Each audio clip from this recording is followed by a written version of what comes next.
Pressure is growing on the Indian government amid protests involving thousands of students in Delhi. Earlier in the week, dozens were injured in a police crackdown after marching on Parliament, but that hasn't deterred the protesters. The so-called cockroach movement wants reforms to education and the resignation of the education minister. From Delhi, here's Azadeh Mashiri. A young generation's anger boiling over. The largest protests Delhi has seen in years.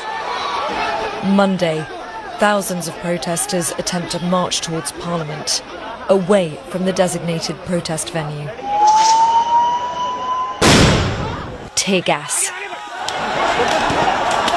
batons, a use of force that police argue was justified.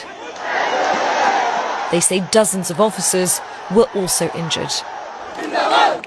Still, days after the crackdown, protesters return, demanding the resignation of the education minister after the leak of a national entrance exam.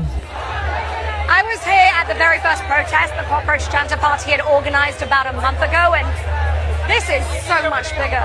For context, that national exam is one that families pin their hopes on, hoping their children can get a better life. The anger, the frustration, this may have started as an online meme, but this is impossible to ignore now.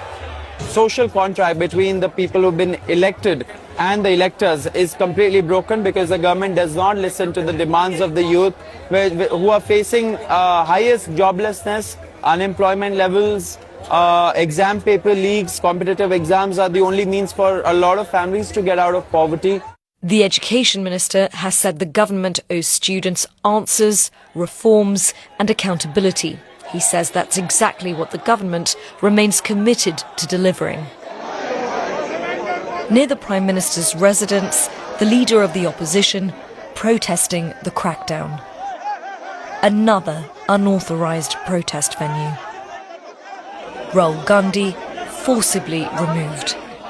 It's not the first time politicians have been briefly detained, but this time he is dragged into a police bus.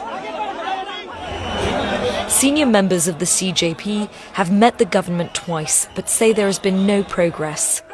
Prime Minister Narendra Modi has still not acknowledged the protests.